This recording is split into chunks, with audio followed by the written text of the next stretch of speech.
अपने हाथों को उठाओ सब जन, पूरी चर्च, पूरी ब्रांचेस अपने हाथों को उठा के सब मेरे लिए प्रार्थना करो। मेरे लिए, मेरे परिवार के लिए अपने हाथों को उठाकर, और मैं आपकी प्रार्थना को रिसीव कर रहा हूं।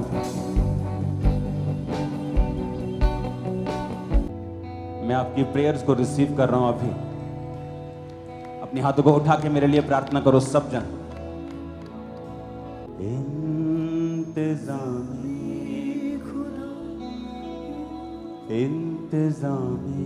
खुदा, इंतज़ामे खुदा, इंतज़ामे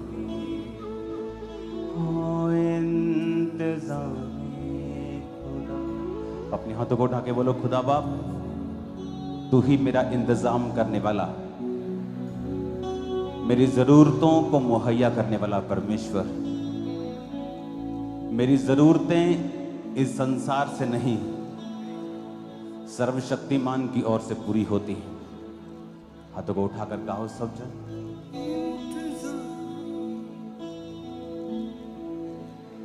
अपने हाथों को उठाओ, अपने होठों को खोलो, अपने दिल में मनन करो इस बात को। आपकी जॉब है, इसमें कोई शक नहीं, लेकिन इंतजाम परमेश्वर ही करता है। अपने हाथों को उठाकर हर एक इंतजाम के लिए जो उसने पास्ट में किया उसका थैंक्स करो, जो वो फ्यूचर में करने वाला है उसका एडवांस में थैंक्स करो, और प्रेजेंट के लिए खुदाबंद का शुक्र करो कि आज हम वो देख पा रहे जो लोग नहीं देख पा रहे। इंतज़ामे खुदा, इंतज़ामे खुदा, इंतज़ामे खुदा, इंतज़ामे खुदा, इंतज़ामे खुदा, इंतज़ामे खुदा, इंतज़ामे खुदा। फिर से कहो, खुदाबंद तू मेरा इंतजाम करने वाला परमेश्वर। जब आप ये बात बोलेंगे ना अपने होठों से, वो सचमुच आपका इंतजाम करेगा। यहाँ एक सिस्टर है चेयर सेक्शन पर, और एक सिस्टर है मेरे बिल्कुल सामने बड़े सेक्शन में जो लेडीज सेक्शन है। आपकी लड़की की मैरिज होने वाली है, बेटी की, और आपके पास कोई पैसा नहीं है, लेकिन इस सॉन्ग के कारण जो आप गाएंगे, परमेश्वर का आत्मा एक जन को खड़ा करेगा जो सिर से थोड़ा गंजा होगा, लेकिन वो सारे पैसों का इंतजाम आपके लिए कर देगा। जैसे ही आप ये सॉन्ग गाएंगे, वो हेवन से आपका इंतजाम करेगा, वो आपके आंसुओं को पोंछ डालेगा। अपने हाथों को उठा के मेरे साथ गाओ। इंतज़ामे खुदा, इंतज़ामे खुदा, इंतज़ामे खुदा, इंतज़ामे खुदा, इंतज़ामे खुदा, इंतज़ामे खुदा, इंतज़ामे खुदा, इंतज़ामे खुदा है तेरा, तेरा इंतज़ामी खुदा है तेरा, तेरा इंतज़ामी खुदा, इंतज़ामी खुदा, इंतज़ामी खुदा, इंतज़ामी खुदा, इंतज़ामी खुदा, इंतज़ामी खुदा, इंतज़ामी खुदा, इंतज़ामी खुदा, इंतज़ामी खुदा। कदे वो बढ़ना देवे तेरी हानि खुदा, कदे वो बढ़ना देवे तेरी हानि खुदा, कदे वो बढ़ना देवे तेरी हानि खुदा है तेरा, ते मेरा इंतज़ामी खुदा है तेरा, ते मेरा इंतज़ाम। पूरी कलीसिया का हाथ को उठा के इंतज़ामी खुदा, इंतज़ामी खुदा, इंतज़ामी खुदा, इंतज़ामी खुदा, इंतज़ामी खुदा, इंतज़ामी खुदा, इंतज़ामी खुदा, इंतज़ामी खुदा। जितने पीछे आ तू नहीं उसको कट के ले आवे, जितने पीछे आ तू नहीं उसको कट के ले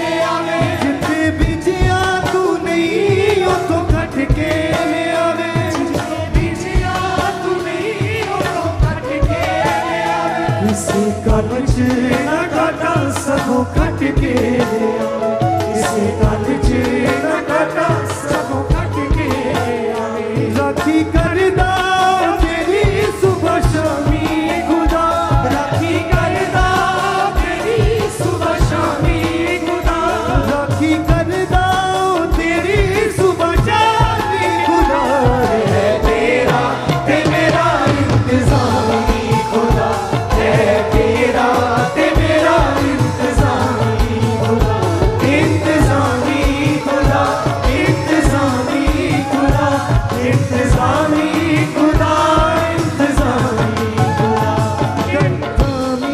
खुदा इंतज़ामी खुदा इंतज़ामी खुदा इंतज़ामी खुदा कदे हो बढ़ना देवे तेरी हानि खुदा कदे हो बढ़ना देवे तेरी हानि खुदा कदे हो बढ़ना देवे तेरी हानि खुदा है तेरा ते मेरा इंतज़ामी खुदा है तेरा ते मेरा इंतज़ामी खुदा इंतज़ामी खुदा इंतज़ामी खुदा इंतज़ामी खुदा इंतज़ामी खुदा इंतज़ामी खुदा इंतज़ामी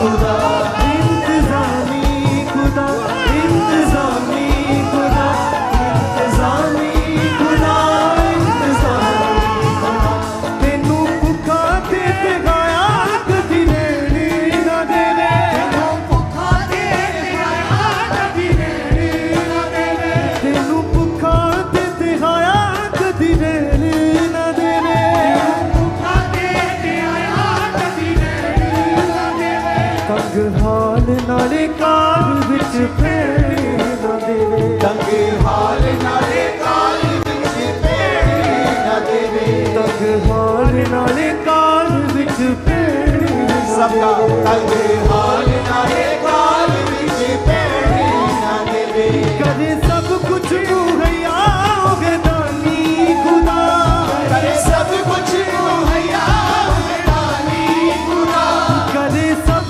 कुछ मुहैया होगे दानी खुदा करे सब कुछ मुहैया होगे दानी खुदा है तेरा ते मेरा इंतज़ामी खुदा है तेरा ते मेरा इंतज़ामी खुदा इंतज़ामी खुदा इंतज़ामी खुदा इंतज़ामी खुदा इंतज़ामी खुदा इंतज़ामी खुदा इंतज़ामी खुदा इंतज़ामी खुदा इंतज़ामी खुदा कदे हो बढ़ना देवे तेरी हानि खुदा कदे हो बढ़ना देवे तेरी हानि खुदा कदे हो बढ़ना देवे तेरी हानि खुदा है तेरा ते मेरा इंतज़ामी खुदा है तेरा ते मेरा इंतज़ामी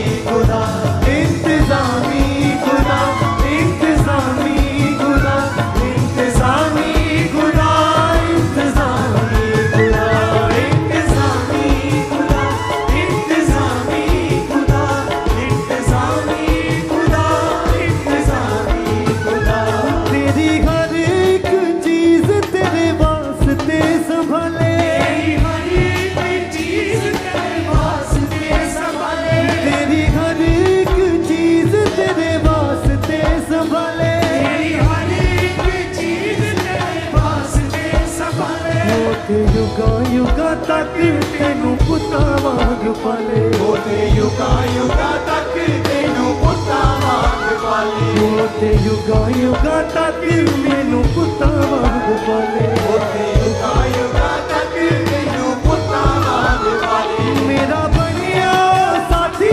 आसमानी खुदा मेरा बनिया साथी आसमानी खुदा मेरा बनिया साथी आसमानी खुदा है तेरा ते मेरा इंतज़ामी खुदा है तेरा ते मेरा इंतज़ामी खुदा इंतज़ामी खुदा इंतज़ामी खुदा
इंतज़ामी खुदा, इंतज़ामी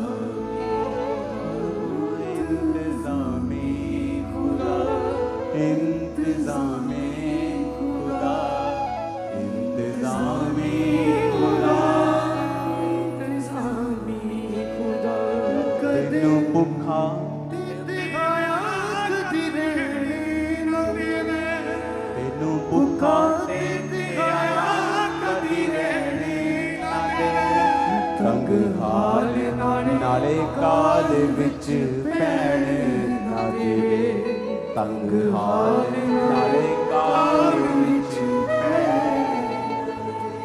करे सब कुछ मुहैया है दानी खुदा, करे सब कुछ मुहैया है दानी खुदा, तेरा ते मेरा इंतज़ामी खुदा, इंतज़ामी खुदा, इंतज़ामी खुदा, इंतज़ामी खुदा, इंतज़ामी खुदा, जिथों बीजिया तुमली उथों कट के आवे, किसे कम च ना काटा सगो खट के आवे, किसी कम च न काटा सगों खट के ले आवे, किसे कम च ना काटा सगो खट के ले आवे, राखी करदा ओ तेरी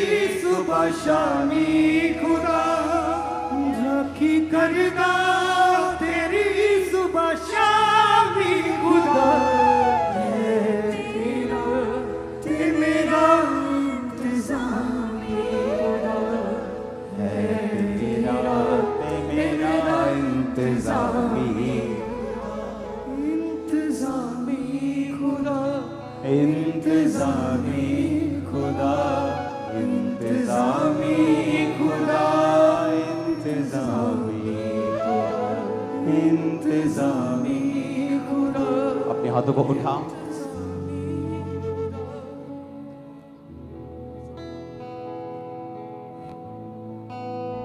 उसने कहा मैं जहां नहीं बीजता हूं वहां से भी काटता हूं। अपने हाथों को उठाओ, थैंक यू जीसस। आप अपने परिवारों में रूहों की कटनी को कटता हुआ देखने वाले हैं, बहुत बड़ी कटनी को आप देखने वाले हैं। आमीन हो जाए ये आशीष आपकी है चर्च।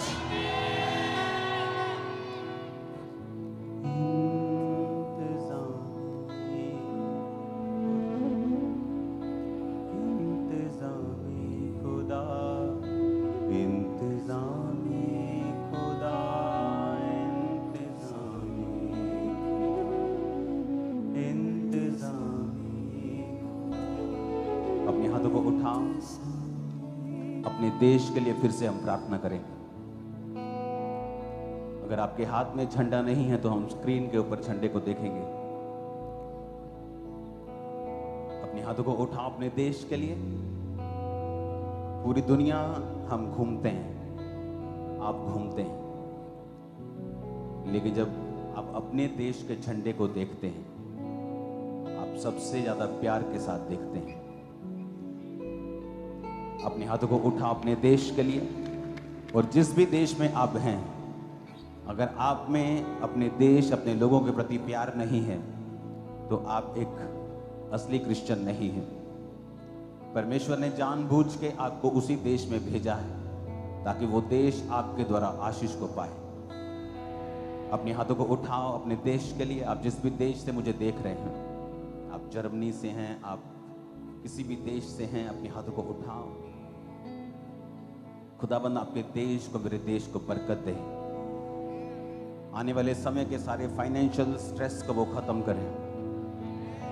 दिन बुरे हैं हम जानते हैं खुदा बाप, फाइनेंशियल प्रॉब्लम्स होंगी हम जानते हैं, लेकिन हम मर्सी को, दया को मांगते हैं अपने देश और अपने लोगों के लिए। मसीही लोगों को डरने की जरूरत नहीं, क्योंकि आपकी इकोनॉमी इस दुनिया की इकोनॉमी से साथ नहीं चलती। आपकी इकोनॉमी हेवन से चलती है। अपने देश के लिए प्रार्थना करेंगे, परमेश्वर उन लोगों को बरकत दे जो एडमिनिस्ट्रेशन में हैं, जो पॉलिटिकल में हैं, जो लीड कर रहे हैं। खुदाबाप तेरी बुद्धि, तेरा ज्ञान में वास करें। आर्मी के अंदर खुदाबंद तेरा डर, तेरा खौफ आए मेरे पिता। पाप के प्रति तेरा डर, तेरा खौफ आए और मौत से उन्हें बचा के रख मेरे पिता। तेरे लहू के नीचे उन्हें छुपा के रख मेरे पिता। बैड न्यूज को कैंसल करते हैं इस देश से, आर्मी से, लोगों से। प्रभु यीशु मसीह के नाम में हम मांगते हैं, आमीन। हो चाहिए आशीष हमारी। अपने हाथों को उठाकर मांगते हैं खुदा बाप, जो रेप विक्टिम्स हैं उनकी फैमिलीज को तू शांति दे। उनको बेचैन कर जिन्होंने पाप और कृत्य किया, और वो पकड़े जाएं यीशु मसीह के नाम में। और खुदाबंद ऐसे रूल, ऐसे कानून आए जो लड़कियों को सुरक्षित रखें और तेरा आत्मा भी उन्हें सुरक्षित रखे। प्रभु यीशु मसीह के सामर्थी नाम में हम मांगते हैं, आमीन। चाहिए आशीष हमारी है। एक बुक के लिए हम प्रार्थना करेंगे जो आज आपको नई लॉन्च की जा रही है।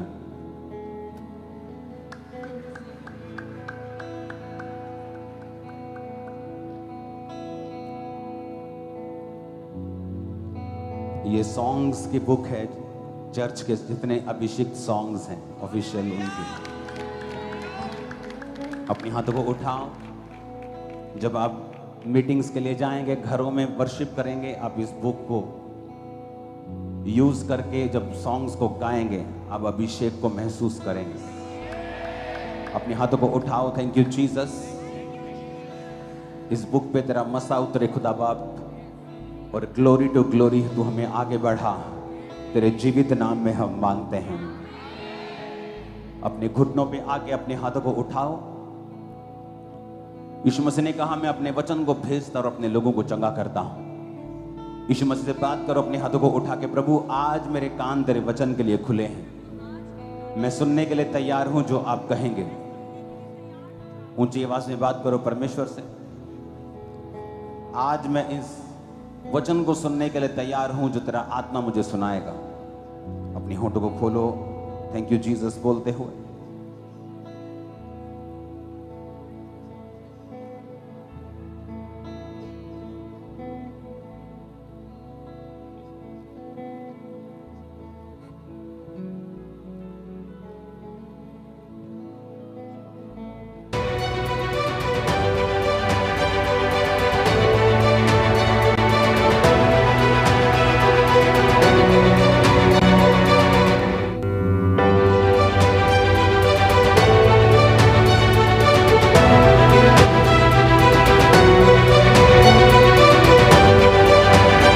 जितना वचन आज मैं सुनूं, 100 गुना फलों को लेके आऊं।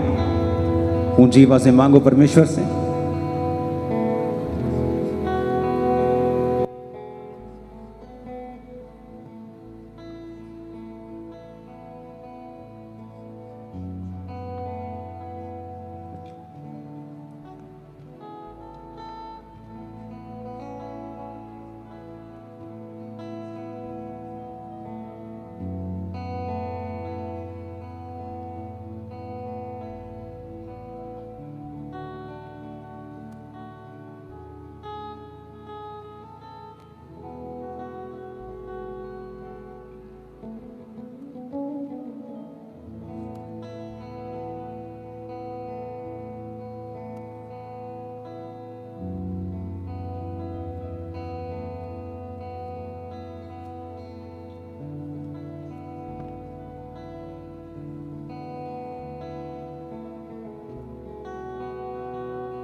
अपनी होठों को खोलो। आज जो कुछ मैं सुनूंगा फलों को लेके आऊंगा।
प्रभु यीशु मसीह के सामर्थी नाम में हम मांगते हैं।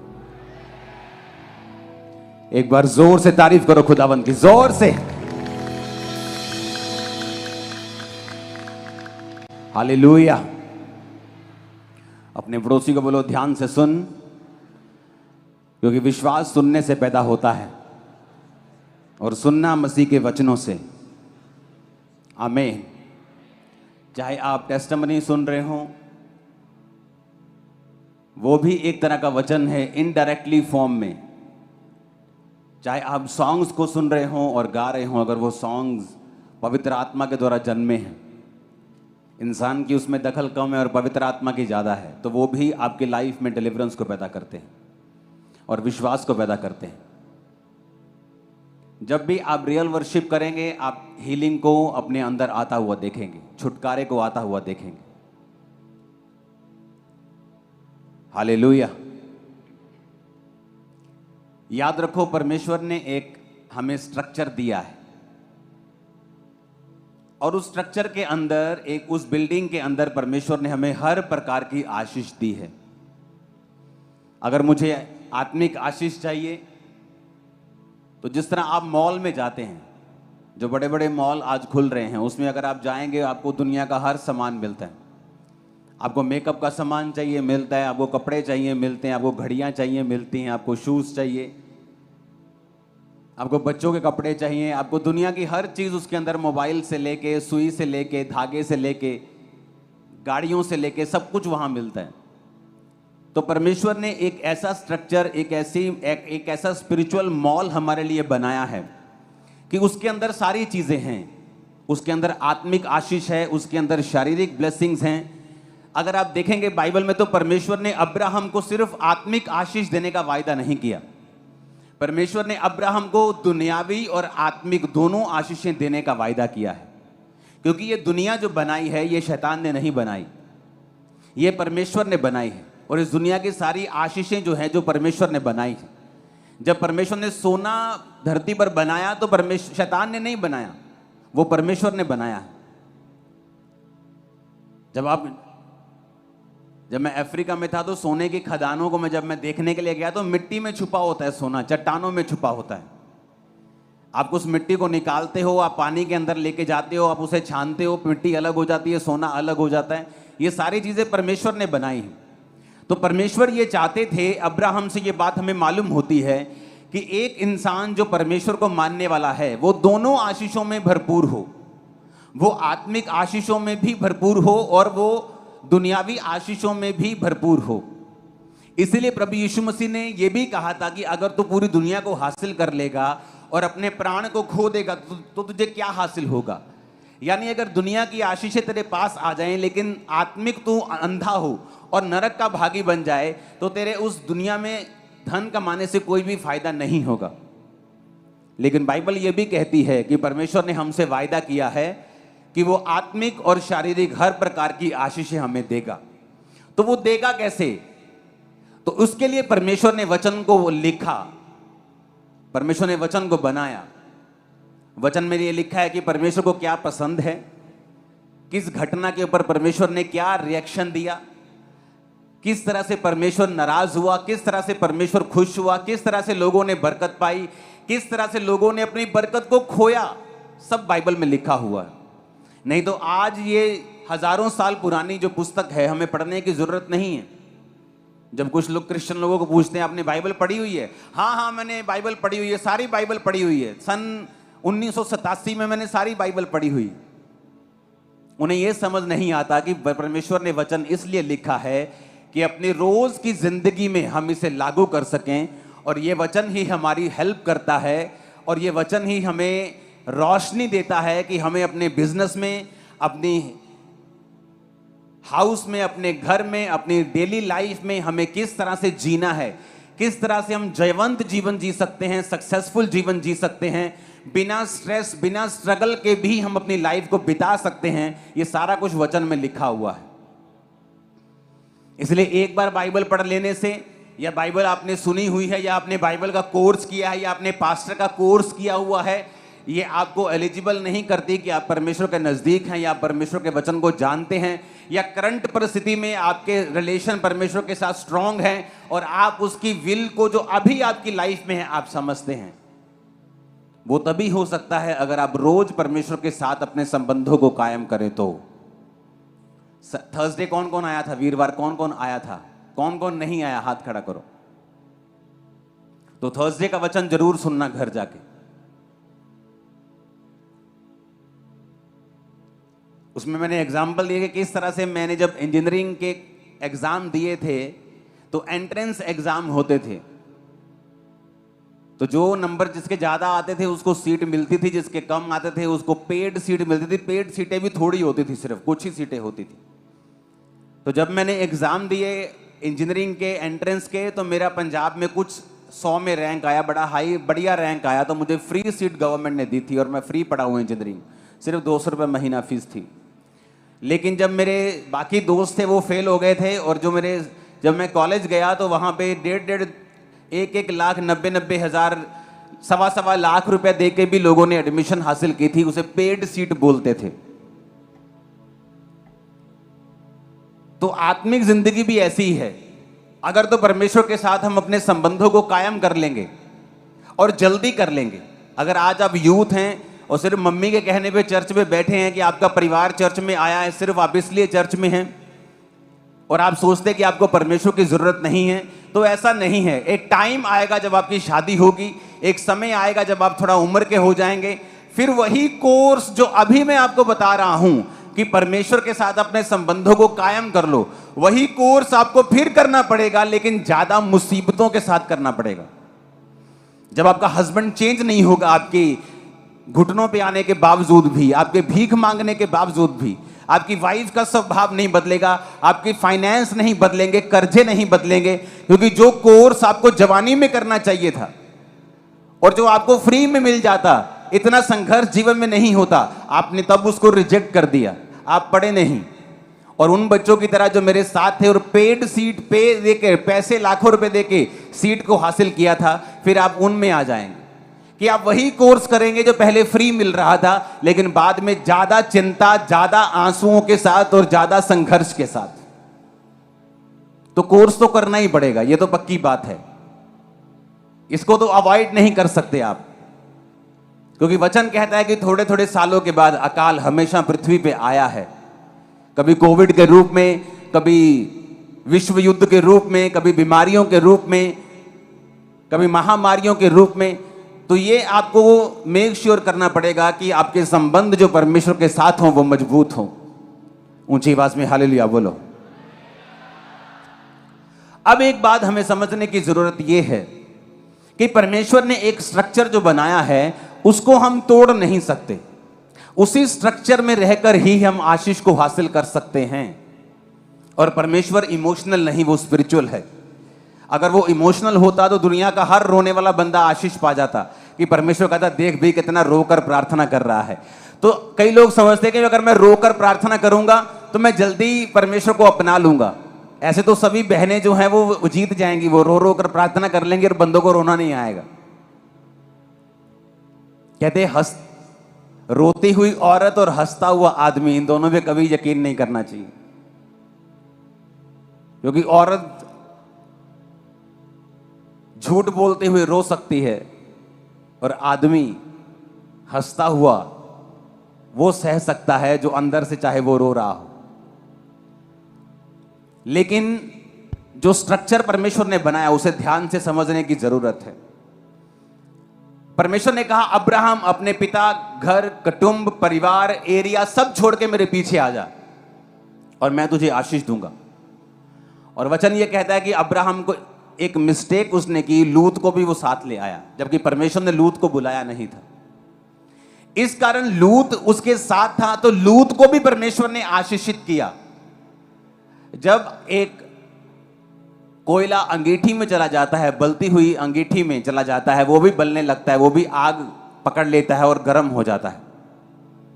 और जब उस कोयले को आप अंगीठी से बाहर निकाल कर कहीं दूर रख दें, थोड़ी देर के लिए वो भी जलता रहता है, लेकिन वो उतना नहीं जल सकता जितनी अंगीठी में बाकी कोयले जल रहे हैं।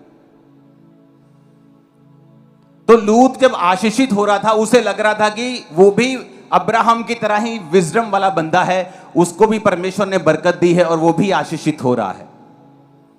और वचन ये कहता है कि परमेश्वर उसे इसलिए आशीषित कर रहा था क्योंकि वो लूत अब्राहम की अगुवाई के नीचे, उसकी अधीनगी के नीचे अपने जीवन को बिता रहा था।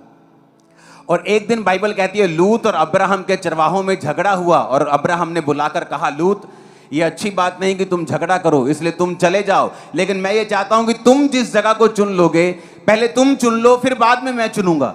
ऐसा ना हो कि तुम बोलो कि तुम बड़े हो, आपने पहले अच्छा इलाका चुन लिया, मैं छोटा हूं, आपने मेरे ऊपर गंदा इलाका थोप दिया। तो बाइबल कहती है लूत ने जो आंखें उठाकर देखा और जो सिंचाई तरी हुई थी, जो पूरी तरह से हरी थी, उसने अपनी भेड़ बकरियों के लिए वो चुन ली। और वचन कहता है जब वो उस तराई में चला गया और बहुत दिन बीत गए तो लिखा एक राजे ने उस पर अटैक किया, क्योंकि जिस राजे को वो नीचे था दूसरे राजे उससे नफरत करते थे। और जब वो उस राजे को मारने के लिए आए तो उसकी प्रजा को उठाकर भी ले गए। और वचन कहता है लूत को, उसके सारे धन को, स्त्रियों को, वो सब कुछ उठा के ले गए थे। लूत अपने आप को छुड़ा नहीं सका।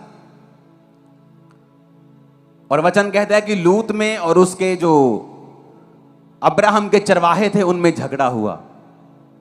आपका स्टाफ कभी भी आपके परिवार से लड़ नहीं सकता जब तक आप अपने परिवार की चुगलियां अपने स्टाफ से नहीं करें। कितने मेरी बात को समझ रहे हैं? ऐसा नहीं था कि लूत को मालूम नहीं था, ऐसा नहीं था। चुगली आती थी लूत के पास और लूत उसमें आग डालता था। अच्छा, बॉस अब्राहम के चरवाहे ना तेरी भेड़ों को अच्छी जगह नहीं जाने देते, अच्छी चरगाहों में नहीं जाने देते, अपनी अपनी भेड़ों को वहां रखता है, इसलिए अब्राहम ज्यादा बढ़ रहा है, वो तुझसे जेलसी करता है। अच्छा, एक दिन में आदम गिर, एक दिन में हवा नहीं गिर गई, रोज शैतान उससे बात करने के लिए आता था। एक दिन में कोई पाप में नहीं गिरता, रोज शैतान उससे धीरे धीरे बात करता है उसको गिराने के लिए। और वचन कहता है कि लूत भी उसमें शामिल था, नहीं तो लूत कहता ए चरवाहो इधर आओ, आज के बाद अगर तुम उसके चरवाहों से झगड़े तुमको सस्पेंड कर दूंगा। वो कभी झगड़ते नहीं, क्योंकि ये लूत का भी उसको बैकअप था, लूत का भी उसको हाथ था, तभी वो झगड़ते थे। और वचन कहता है अब्राहम ने जब उसको लूत को अलग कर दिया, जब लूत फंसा और एक राजा उसे उठा के ले गया, लूत अपने आप को छुड़ा नहीं सका। और बाइबल कहती है 318 व्यक्ति जो कि युद्ध में निपुण किए थे अब्राहम गया और लूत को छुड़ा के लेके आया। उन राजाओं को मार के लेके आया जो राजा दूसरे राजाओं को मार के आए थे, जो बड़े बड़े राजाओं को मार के आए थे। उन बड़े बड़े राजाओं को मारने वाला अब्राहम था। इसकी गूंज कम करना, हल्की सी आवाज बढ़ाना, ऊंची आवाज में हालेलुया बोलो जरा। आप इमेजिन करो, बड़े बड़े राजाओं को एक राजा ने मार दिया, और जिस राजा ने बड़े बड़े राजाओं को मार दिया, अब्राहम गया और 318 बंदे लेके उस राजा को मार दिया जिसने बड़े बड़े राजाओं को मारा था। और इमेजिन करो, लूत को तब भी अकल नहीं आई, उसने तब भी ये नहीं समझा कि ये मेरा मेंटर है। मैं आशीषित था अपने मेंटर की वजह से, मैं आशीषित था अब्राहम की वजह से। नहीं तो अगर जब ये हमला हुआ, अगर मुझ पे अनॉइंटिंग मेरी अपनी होती तो मैं क्यों नहीं अपने आप को छुड़ा पाया। और वचन कहता है वो फिर भी अकलमंद नहीं बना और फिर भी जाके सदोम और अमोरा जैसे देशों में रहने लग गया। उसे फिर भी अकल नहीं आई कि अब्राहम ने मुझे छुड़ाया है, मेरे पल्ले कुछ नहीं है, मैं क्यों नहीं जाकर माफी मांग लूं। और वचन क्या कहता है, थोड़े साल के बाद जब परमेश्वर ने सदोम अमोरा को नाश किया, अब्राहम तो बच गया, लूत की सारी कमाई, लूत की जो थे बहनोई के जो सारे बच्चे थे, बहनोई नहीं उसका जो क्या बोलते संबंधी, वो मर गए, लूत की सारी प्रॉपर्टी मर गई, लूत के सारी भेड़ बकरियां मर गई, लूत की पत्नी नमक का खंबा बन गई, लूत की सिर्फ बेटियां बची और उन्होंने भी पाप किया और पाप के द्वारा मोआब जाति को पैदा किया।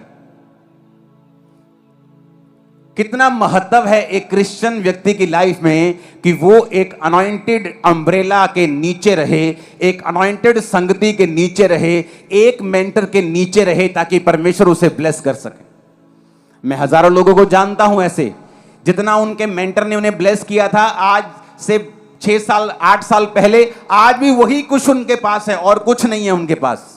तब भी उनकी आंखें नहीं खुल रही, क्योंकि जिस तरह शैतान ने लूत की आंखों को बंद कर दिया था, उसी तरह परमेश्वर ने उनकी आंखों को बंद कर रखा है।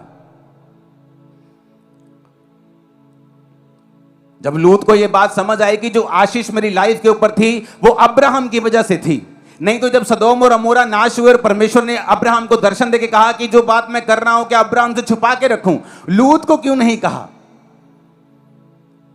क्योंकि कुछ बुलाहटें ऐसी होती हैं उनको आप चैलेंज नहीं कर सकते।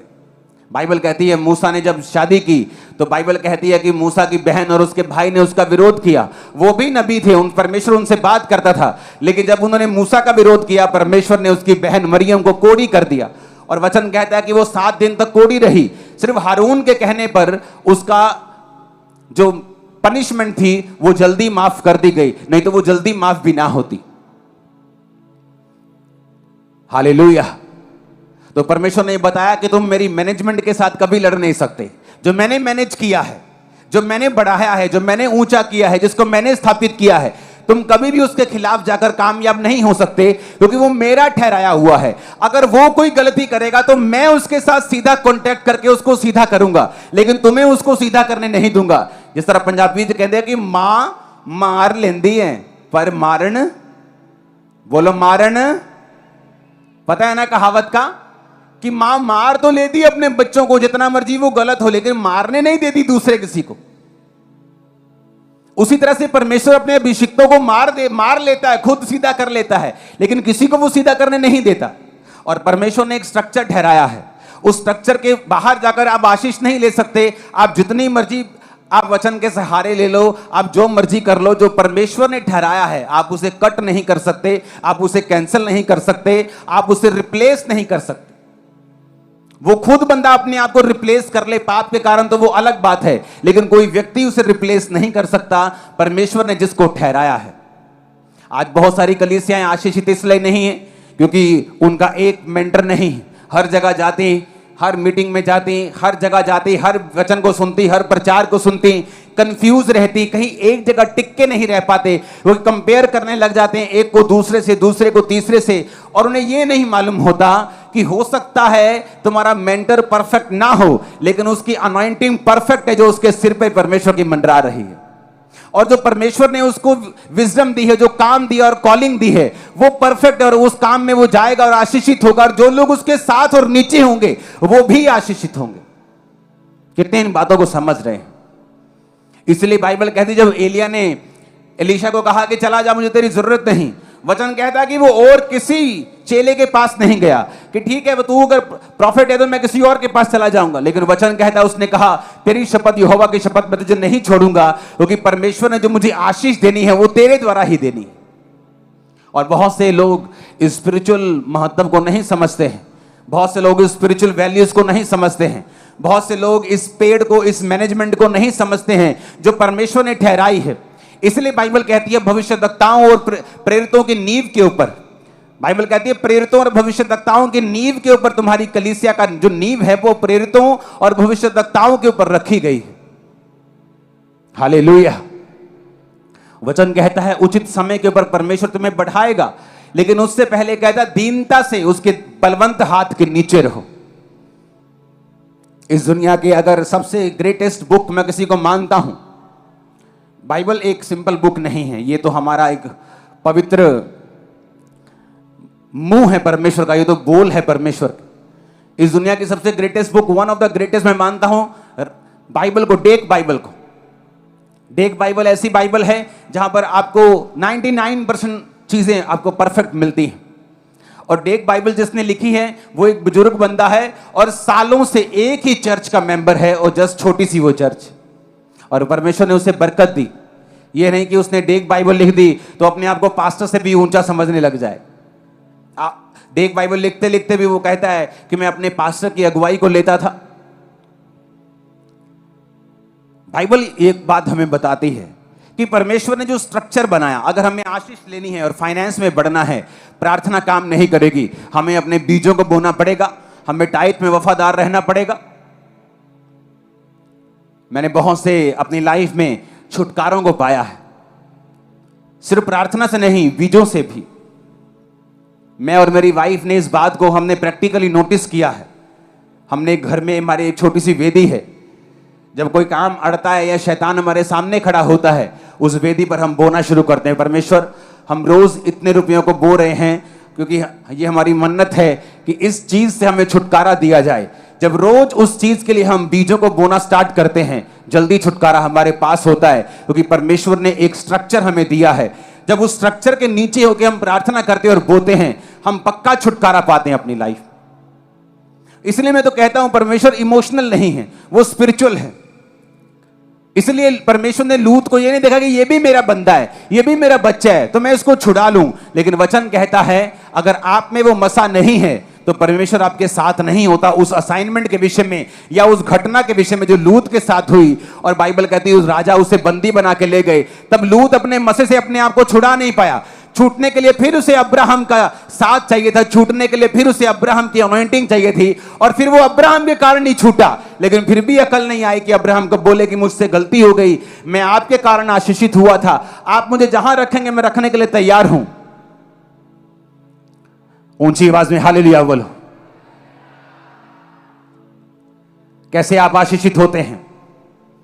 आप एक चर्च हैं, मैं आपका अगुआ हूं, परमेश्वर मुझसे बात करता है, मुझे यह काम करना है, आने वाले समय में यह काम करना है, मैं आपको वो दर्शन बताता हूं, आप उस दर्शन के लिए प्रार्थना करते हैं। कोई उस दर्शन के लिए लगातार बीजों को बोता है, कोई लगातार उपवास में चला जाता है, कोई काम में चला जाता है, आप उस दर्शन को पूरा करते हैं जो परमेश्वर ने कहा। इस वजह से कि आप परमेश्वर के दिए हुए वचन को पूरा कर रहे हैं, परमेश्वर आपको आशीषित करता है। सिर्फ वो आपको इसलिए आशीषित नहीं करता कि आप क्रिश्चियन हैं, वो आपको इसलिए आशीषित करता है कि क्रिश्चियन होने के बाद आपने भी अपनी बुलाहट को पहचान लिया है। अब्राहम की बुलाहट थी परमेश्वर के पीछे चलना, लूत की बुलाहट थी कि अब्राहम के पीछे चलना। जब तक आप अपनी बुलाहट को नहीं पहचानते हैं, आपकी लाइफ में ब्लेसिंग्स कभी नहीं आती। मैं ऐसे लोगों को जानता हूं उनकी लाइफ में ब्लेसिंग्स थी, उनका वही स्वभाव था जो आज है, लेकिन तब वो एक मेंटर के नीचे थे। अब वही स्वभाव वही है, पैर वही है, लेकिन ब्लेसिंग्स उनकी लाइफ में नहीं है, क्योंकि वो मेंटरशिप का मसा उनकी लाइफ से छोड़ के जा चुका है।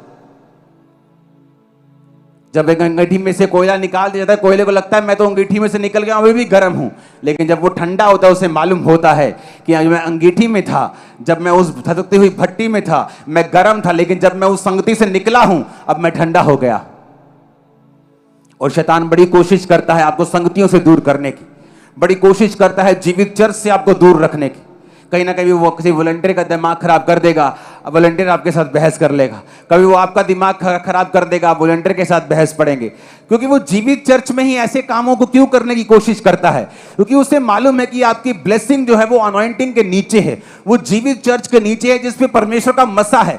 परमेश्वर ने एक दर्शन मुझे दिया, वो दर्शन के तहत मैं चल रहा हूं। अब जो लोग मेरे साथ चलेंगे वो उस दर्शन के कारण ब्लेस होंगे जो परमेश्वर ने मुझे दिया, मैं भी उस दर्शन के कारण आशीषित हो रहा हूं।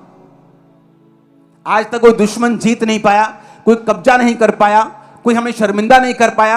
रीजन ये नहीं कि मेरी प्रार्थना ज्यादा है, रीजन ये है कि परमेश्वर का विजन, परमेश्वर का दर्शन मेरी लाइफ के ऊपर है, और आपकी लाइफ में भी वो पूरा होगा जब आप उस विजन से जो परमेश्वर ने मुझे दिया है जुड़ जाएंगे।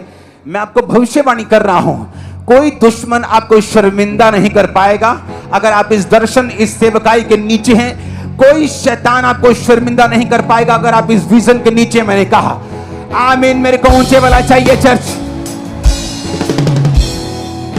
Hallelujah, hallelujah. और यही परमेश्वर ने बनाया है। आप इसे, मैं भी चाहूं तो इसे अलग नहीं कर सकता।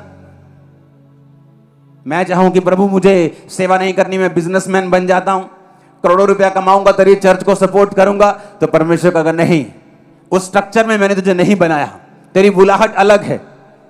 किसी की बुलाहट है काम करना, किसी की बुलाहट है अधीन रहना, किसी की बुलाहट है गाना, किसी की बुलाहट है काम करना। आपकी आशीष बड़ी तगड़ी है अगर आप अपनी बुलाहट को पकड़ लेंगे और लगातार उसमें बने रहेंगे और खड़े रहेंगे। ऊंची आवाज में हालेलुया बोलो जरा। परमेश्वर आपको स्पिरिचुअल करना चाहता है क्योंकि वो आपकी जनरेशंस को सुधारना चाहता है। कुछ लोग इसको जल्दी ले लेते पड़ा कि मैं 2 साल में सेवा में हूं, मुझे कुछ नहीं हासिल हुआ, मेरा तो घर अभी भी तंगी के साथ चल रहा है, मैं 3 साल से सेवा में हूं। लेकिन परमेश्वर का विजन बड़ा लंबा है, उसका दर्शन बड़ा लंबा है। क्योंकि अगर आप सेवा में खड़े रहना चाहते हैं, अगर आप काम करना चाहते हैं, तो आपको एक बड़ा तगड़ा विजन और बड़ा तगड़ा फेथ चाहिए होता है। और बाइबल कहती है बिना विश्वास उसे प्रसन्न करना अनहोना है। जब आपकी लाइफ आपको फ्रूटफुल नहीं लगती, मेरी भी ऐसे था सेवा में, मुझे लगता था कि मेरी पर्सनल लाइफ फ्रूटफुल नहीं है क्योंकि मैं चर्च से कुछ लेता नहीं था।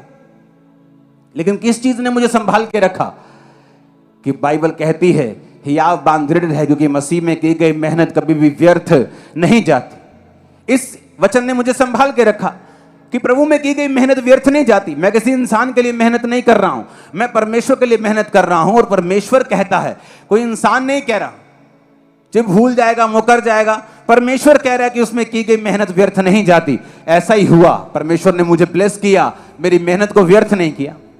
हालेलुया। और अगर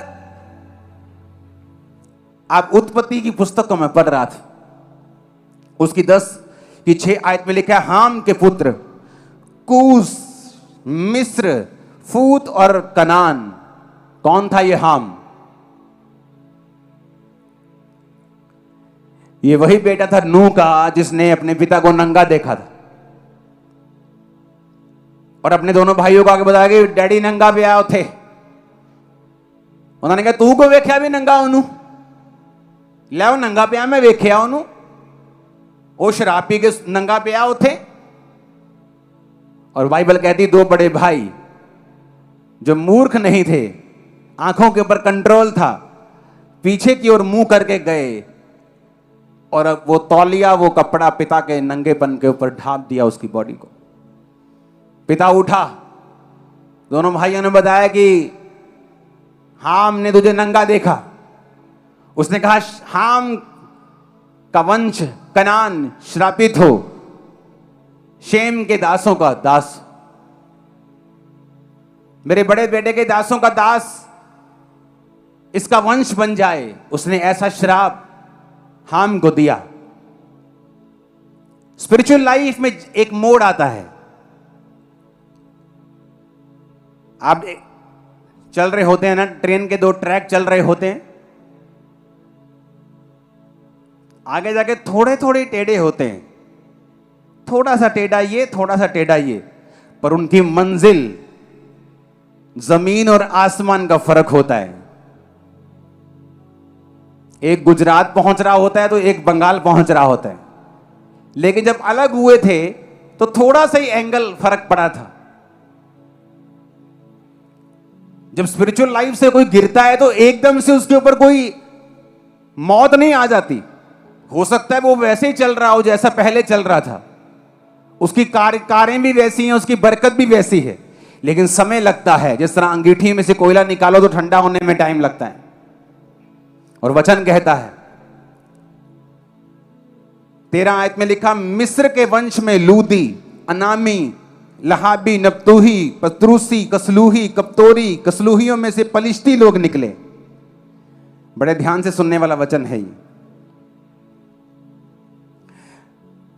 आगे बढ़ेंगे 15 आयत को, कनान के वंश से उसका जेठ सिदोन, हित जिसे हित्ती बोलते हैं, यबूसी, अमोरी, गिरगाशी, हिच्ची, अर्की, सीनी, अवर्दी, समारी, हमाती लोग भी हुए। फिर वो कनानियों के कुल भी फैल गए। अगर आप ध्यान से पढ़ें बाइबल को तो परमेश्वर ने कहा था, अब्राहम मैं तेरे वंश को कौन कौन से देश दूंगा जिनमें हित्ती, यबूसी, एमोरी लोग रहते हैं। आपने कभी क्वेश्चन नहीं किया अपने दिमाग में कि क्या हुआ ऐसा कि परमेश्वर अब्राहम को कह रहा है कि मैं तुझे कनान के देश दूंगा? कनान के देश के लोगों ने कौन सा पाप किया था? कनान के देश के लोगों से क्या दुश्मनी थी परमेश्वर की कि परमेश्वर ये कहता था कि मैं कनान के सारे देश अब्राहम के वंश को दूंगा? क्योंकि जो अब्राहम का वंश था वो उसी बेटे से निकला था जिसने अपने पिता को नंगा नहीं देखा था।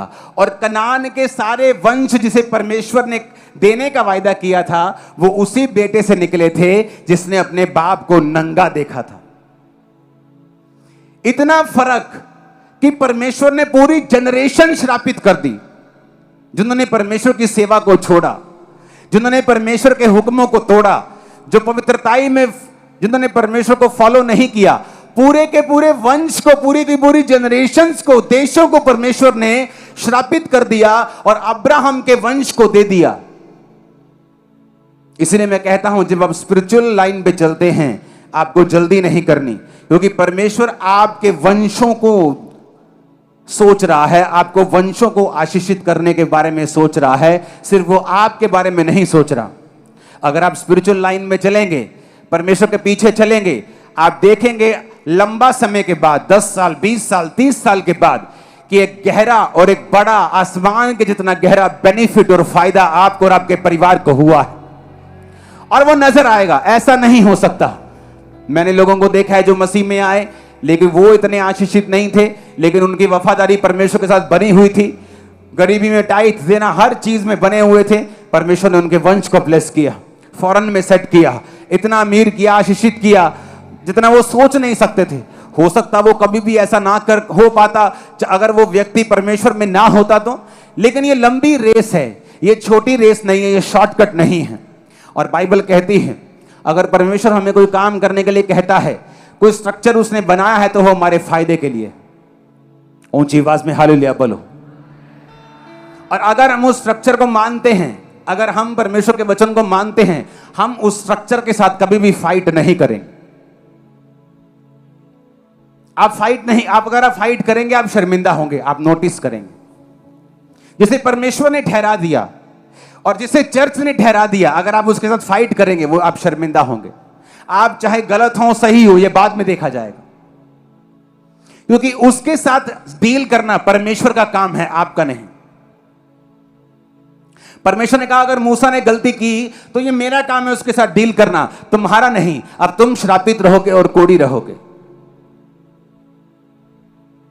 हालेलुया। ऊंची आवाज में हालेलुया बोलो। अगर चर्च स्ट्रक्चर में रहे, अपनी हद में रहे, पास्टर्स को कभी डिस्कस मत करें।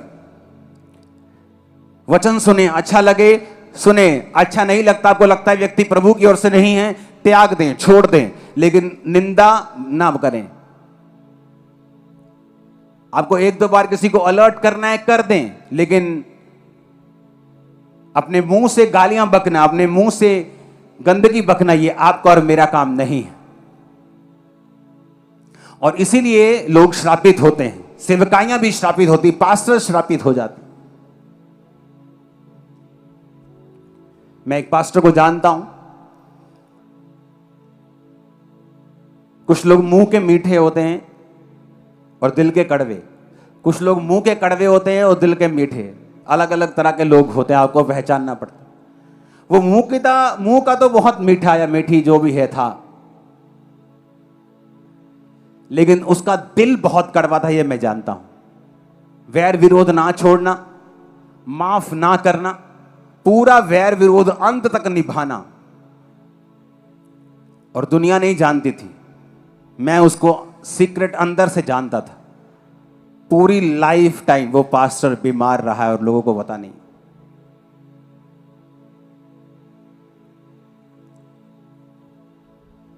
फुल सिकनेस,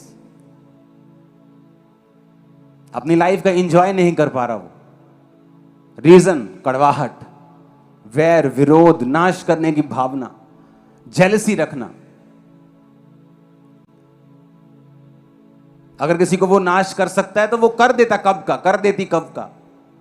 कर नहीं सका या नहीं सकी, वो बात अलग है कि प्रभु उसके साथ था जिसको वो नाश करना चाहता था या चाहती थी।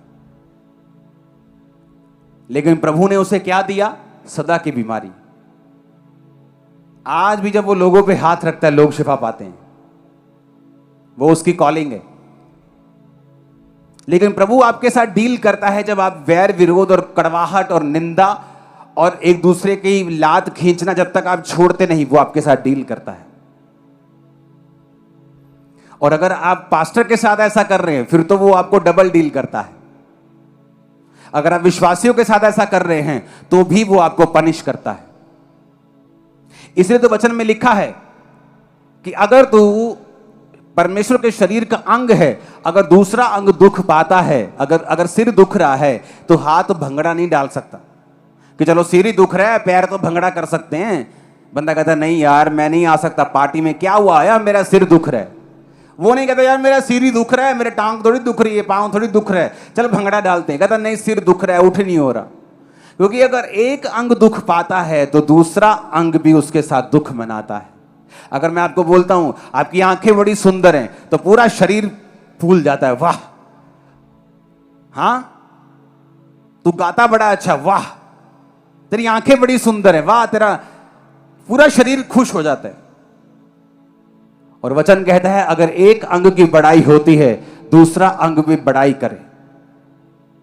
लेकिन यहां अगर एक बंदा कुछ अच्छा करता है दूसरा कहता तेन दसदा हुण तेरी करदा शिकायत पापा नु, मैं तेन दसदा। और ये शैतान है, ये शैतानी, प्योर शैतानी।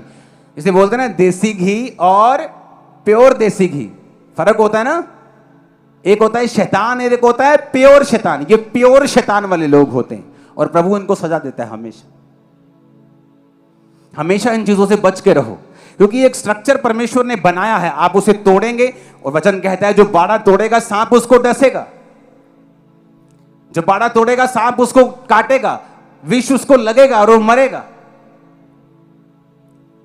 हालेलुया, ऊंची आवाज में हालेलुया बोलो। एक टाइम तक आप लोगों को अवेयर करते हैं कि फलाना बंदा फेक है, ये गलत कर रहा है, लेकिन आप उसकी पर्सनल लाइफ के इतने झमेले होने के बावजूद, उसके पापों की नॉलेज होने के बावजूद भी आप उसे कभी एक्सपोज नहीं करते। रीजन, ये मेरा काम नहीं, परमेश्वर का काम। ऐसी ऐसी न्यूज मिलती है कि दो शादियां हो रही हैं, गलत काम हो रहे हैं बड़ी बड़ी चर्च में, लेकिन आपने मुझे कभी ऐसा नहीं, आज मैं एक्सपोज करूंगा, कभी नहीं, ये मेरा काम नहीं। अगर कोई पब्लिकली कोई बेवकूफी करेगा मैं उसे एक बार समझा दूंगा, उसके बाद कभी नहीं। पर्सनली उसे कभी एक्सपोज नहीं करूंगा कि ये मेरा काम नहीं, न्याय करना परमेश्वर का काम है। अगर वो मेरा जीवित परमेश्वर है, वो न्याय कर देगा, लोगों के सामने ले आएगा। तो कई बार इंसान खुद परमेश्वर को गद्दी से हटा के परमेश्वर की गद्दी पर बैठने की कोशिश करता है और थोड़े दिन के बाद देखता क्या है कि खुद ही शर्मिंदा हो रहे हैं वो लोग, क्योंकि आप लोगों को एक्सपोज करने के लिए पैदा नहीं हुए। हालेलुया। वचन कहता है कि झूठे भविष्यद्वक्ताओं से सावधान रहो। वचन ने भी एक बार बोला, आप भी चर्च को समझा सकते हैं, लेकिन किसी पे पर्सनल अटैक करना ये परमेश्वर की सीट लेने के बराबर है। और चाहे हमें दुनिया के लाख गुनाह मालूम हो, आपने कभी मुझे ऑनलाइन आके या ऐसे आपके सामने उस व्यक्ति को एक्सपोज करते कभी नहीं सुना होगा। प्रूफ के साथ एक्सपोज किया जा सकता है, लेकिन कभी नहीं, क्योंकि ये परमेश्वर का और उसकी कलीसिया का काम बिल्कुल नहीं है। आप परमेश्वर नहीं हो, आप न्यायी नहीं हो, आप जज नहीं हो। मैं उससे पीछे रह सकता हूं, मैं अपनी संगति उससे खत्म कर सकता हूं, क्योंकि वचन कहता है अगर भाई कहलाकर कोई मूर्ति पूजा करता है और व्यभिचार करता है तो तू उसके साथ खाना भी मत खा, नहीं तो तू भी पापी है परमेश्वर के सामने। जब हम वचन में से पूरी तरीके से चलना शुरू कर देते हैं हम आशीषित होते हैं। वचन के साथ चलना शुरू कर देते हैं, हमारे फाइनेंस, हमारी लाइफ, हमारी जिंदगियां जो हैं सब तरफ से ग्रोथ करना शुरू कर देती हैं। हम ग्रो करना स्टार्ट कर देते हैं। आज पास्टर्स को देखो, आपको इंटरनेट के ऊपर जज करते मिलेंगे, छोटी सी चीज के पीछे पड़ जाएंगे और आपको हर बार वो जज करते हुए मिलेंगे। और जब आप उनकी पर्सनल लाइफ में झांकेंगे और देखेंगे सेवकाइयों में, आप इसीलिए देखेंगे कि कभी भी रिजल्ट ऐसा नहीं है जैसा होना चाहिए था। अभी भी फाइनेंशियल स्ट्रगल चल रहा है, अभी भी पब्लिक नहीं आ रही, लोग नहीं आ रहे। क्यों? परमेश्वर आपको नहीं देता अगर आपकी कैपेसिटी नहीं है तो। आपकी कैपेसिटी जब आत्मा में बढ़ती है परमेश्वर आपको देता है। आपकी कैपेसिटी बढ़ेगी, वो आपको देगा। वो 10 लीटर के बर्तन में 12 लीटर नहीं दे सकता, उसे मालूम है 2 लीटर वेस्ट हो जाएगा। आपका बर्तन 50 लीटर का कर लीजिए, वो भर देगा आपको। आपकी कैपेसिटी नहीं है। आपको थोड़ी सी बरकत मिले, आप पास्टर्स को जज करना शुरू कर देते हैं। आपको थोड़ी सी सेवकाई मिले, आप अपनी डॉक्ट्रिन्स और दूसरे की डॉक्ट्रिन्स को आप जज करना शुरू कर देते हैं। और इसी वजह से लोग उतना नहीं बढ़ पाते जितना उनको बढ़ना चाहिए। ऊंची आवाज में हालेलुया खड़का के बोलो जरा। आपको पता है वचन में क्या लिखा है? वचन में लिखा है, जब आप कुरिन्थियों की पुस्तक पढ़ते हैं, आप तीमुथियुस की पुस्तक पढ़ते हैं, तो पौलुस ने क्या लिखा? कहता टू माय स्पिरिचुअल सन तीमुथियुस। अब पौलुस वो प्रेरित है जिसको परमेश्वर ने दर्शन देके चुना है। पौलुस वो प्रेरित है जिसने सबसे ज्यादा कलीसियां स्थापित की हैं। पौलुस वो प्रेरित है जो सबसे ज्यादा गैर भाषा में बातें करता था। पौलुस वो प्रेरित है जिसने सबसे ज्यादा पत्रियां लिखी हैं और बाइबल में परमेश्वर ने उन्हें शामिल करवाया है अपनी ग्रेस से। और वो पौलुस क्या कह रहा है कि तुम मेरी आत्मिक संतान हो। और लोग बोलते हैं ये स्पिरिचुअल फादर नहीं बन सकते आप, क्योंकि वचन कहता है किसी को धरती पर अपना पिता नहीं कहना। फिर अपने बाप को, जो घर में बाप है, उसको अपना पिता क्यों कहते हो? उसको भी बंद करो पिता बोलना। वचन तो फिर वचन ही है ना, पूरा जो कपटी हो पूरा मानो, फिर कपट क्यों करते हो? कितने मेरी बात को समझ रहे हैं? वो कहते हैं वचन में लिखा है कि धरती पर किसी को अपना पिता नहीं कहना है। मैं मानता हूं, ठीक है लिखा है। अब मैं समझाता हूं क्यों लिखा है, वो बात की बात। मैं ये मानता हूं, आप मानते हैं? हां जी मानते हैं। तो अपने घर में अपने पिता को पिता क्यों बोलते हो? उसे ब्रो बोला करो, ब्रो, हाय ब्रो। जब ब्रो तुम्हारे कान पे दो लगाएगा तो सब शैतानी शिक्षा बाहर आ जाएगी। वचन यह भी कहता है अपने माता और पिता के अधीन रहे। वचन यह भी कहता है प्रभु में अपने माता और पिता के अधीन रहे। वचन यह भी कहता है, पौलुस कहता है टू माय स्पिरिचुअल सन। क्या पौलुस को परमेश्वर का वचन मालूम नहीं था? क्या पौलुस परमेश्वर के वचन से बाहर था? नहीं। पौलुस कहता अगर कोई शारीरिक बच्चे जन्म दे सकता है, हम आत्मिक बच्चों को जन्म दे रहे हैं। अगर शारीरिक बंदा जो बच्चों को जन्म देता है उसे पिता और माता कहलवाने का अधिकार है, तो आत्मिक बंदा भी जो स्पिरिचुअल बच्चों को जन्म देता है उसे माता और पिता कहलवाने का पूरा अधिकार है। मैं आपको बोल रहा हूं, चैलेंज करता हूं मैं इस डॉक्ट्रिन को, कोई इसको चैलेंज करके दिखा दे। यीशु मसीह ने इसलिए कहा था क्योंकि वो फरीसी और सदूकी दुनिया में ऐसा दिखाते थे कि हमारे अलावा तुम्हें परमेश्वर के साथ कोई मिला नहीं सकता, हम तुम्हारे गॉड फादर हैं। प्रभु के साथ मिलना है, पहले हमारे पास आओ, हमें खुश करो, हमें चंदा दो, हमें आशीषित करो, भेंटे लेके आओ। तो प्रभु ने कहा ये गॉड फादर नहीं है तुम्हारे,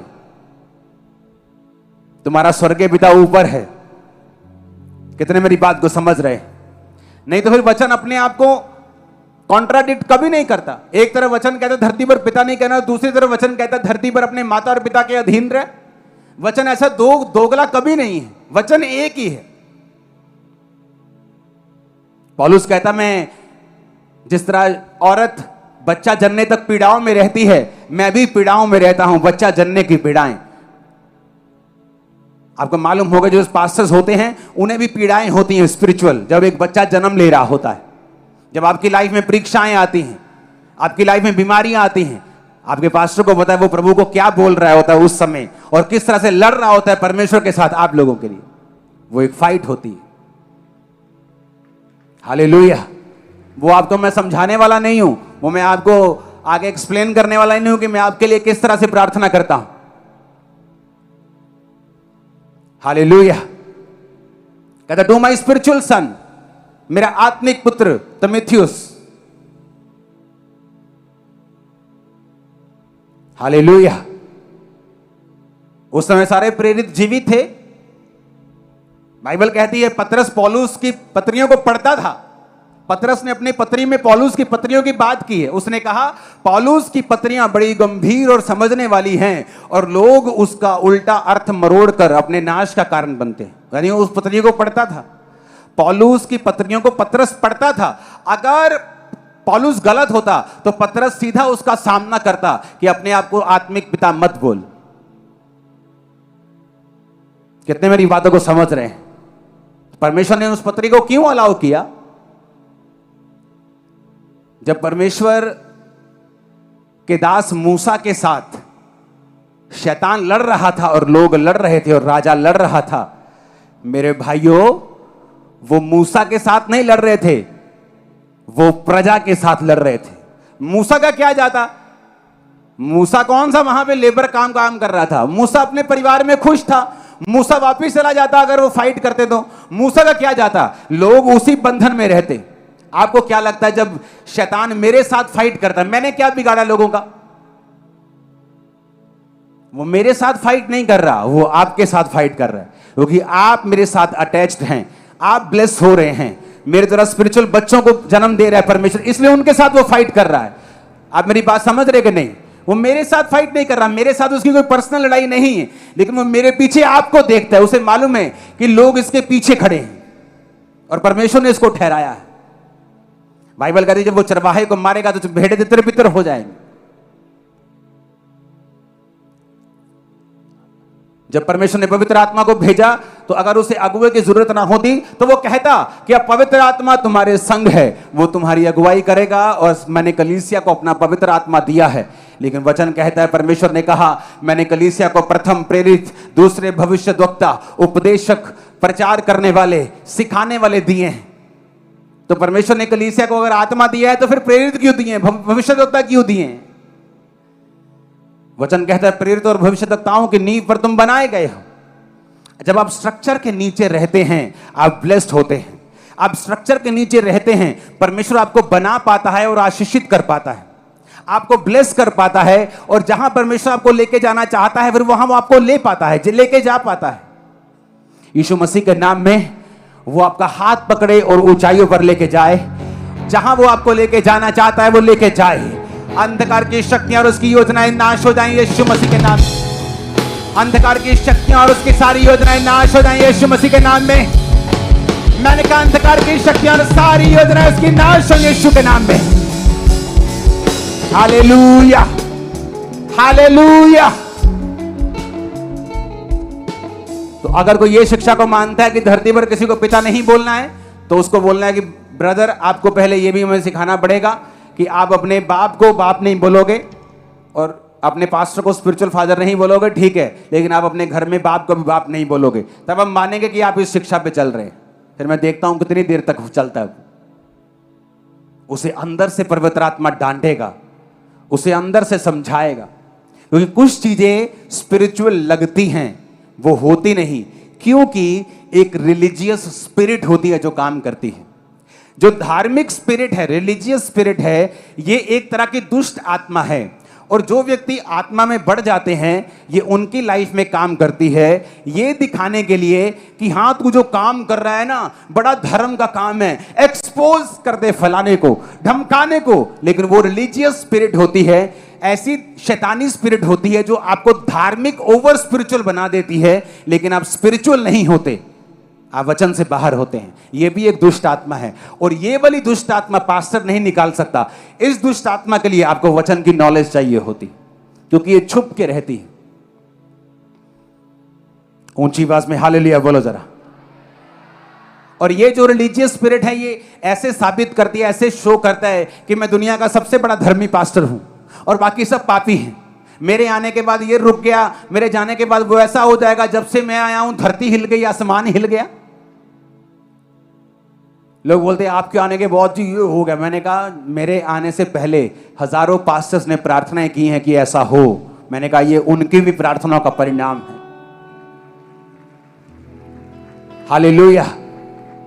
दुनिया में यहां कोई वन मैन आर्मी खब्बी खान नहीं। जहां मैं कमजोर हूं आप मजबूत हैं, जहां आप कमजोर हैं वहां मैं बहुत मजबूत हूं। अगर मुझे आज प्रचार करना है तो मुझे टेंट लगा हुआ चाहिए, और मैं टेंट खुद नहीं लगा सकता। मुझे साउंड चाहिए, मैं साउंड खुद नहीं कर सकता। तो जहां मैं कमजोर हूं वहां आप मजबूत हैं। ये सब कुछ लगा रहे, कोई प्रचार करने वाला ना हो तो इसका लगेगा फायदा नहीं। क्योंकि जहां आप कमजोर हैं वहां मैं मजबूत हूं।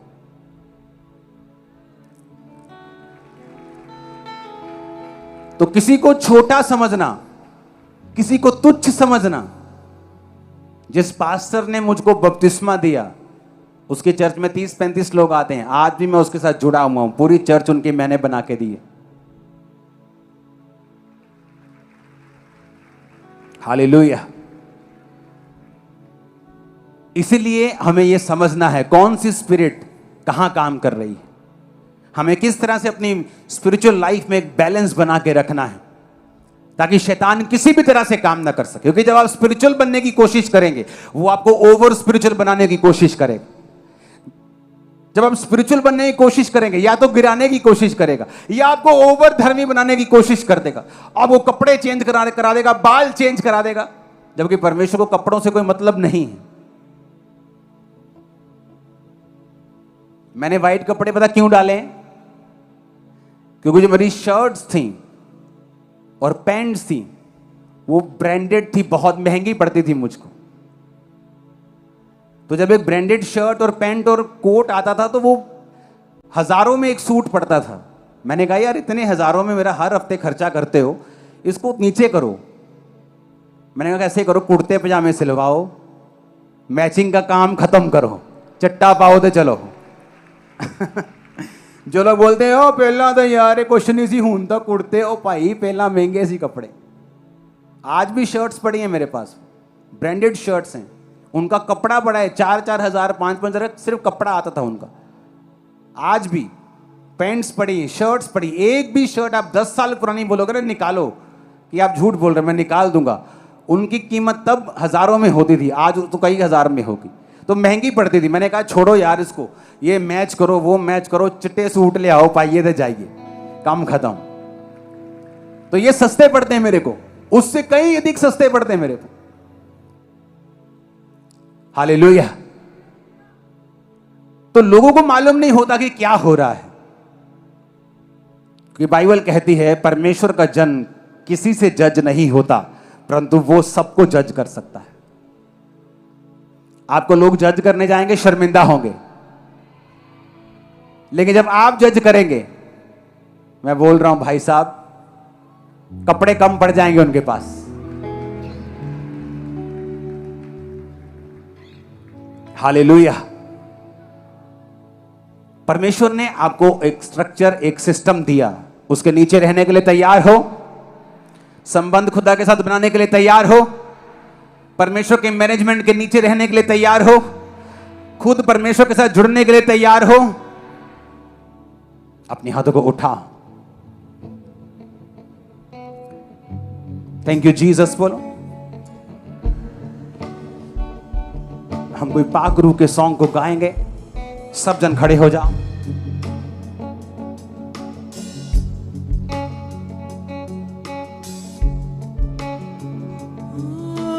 पाक रूह मेरे यीशु से मिला कर दे तू मुझे रूह से भरा। पाक रूह मेरे यीशु से मिला भर दे तू मुझे रूह से सदा। तेरी बातों को सुन सकूं खुदा, छू ले तू मुझे आज दे शिफा। मेरे खुदा, मेरे खुदा, मेरे खुदा,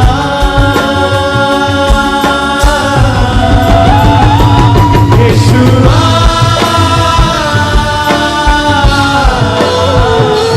यीशुआ,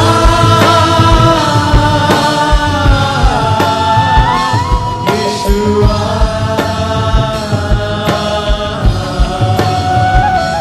यीशुआ। अपने हाथों को उठाओ। बहुत लोग ये बात पूछते हैं कि जब मैं मसीह में आऊंगा तो जिसको मैं मानता था वो मेरा पीछा करेगा और मेरा नुकसान करेगा।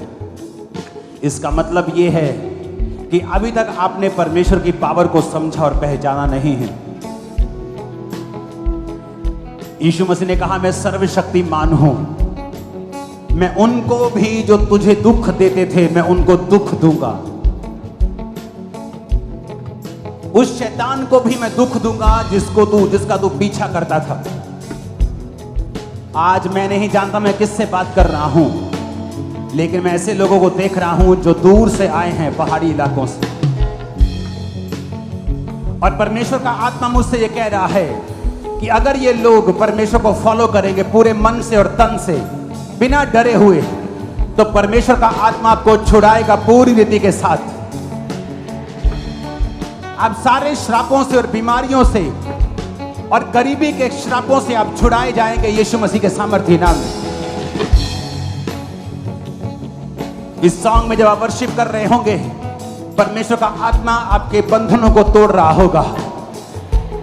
आमीन हो जाए, आशीष हमारी है। पाखरू मेरे यीशु से मिला, भर दे तू मुझे रूह से सदा, तेरी बातों को सुन सकूं खुदा, छू ले तू मुझे आज दे शिफा मेरे खुदा, मेरे खुदा, मेरे खुदा,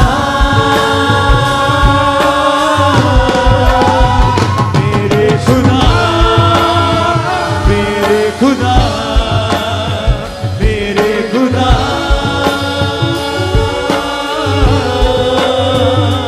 यीशुआ,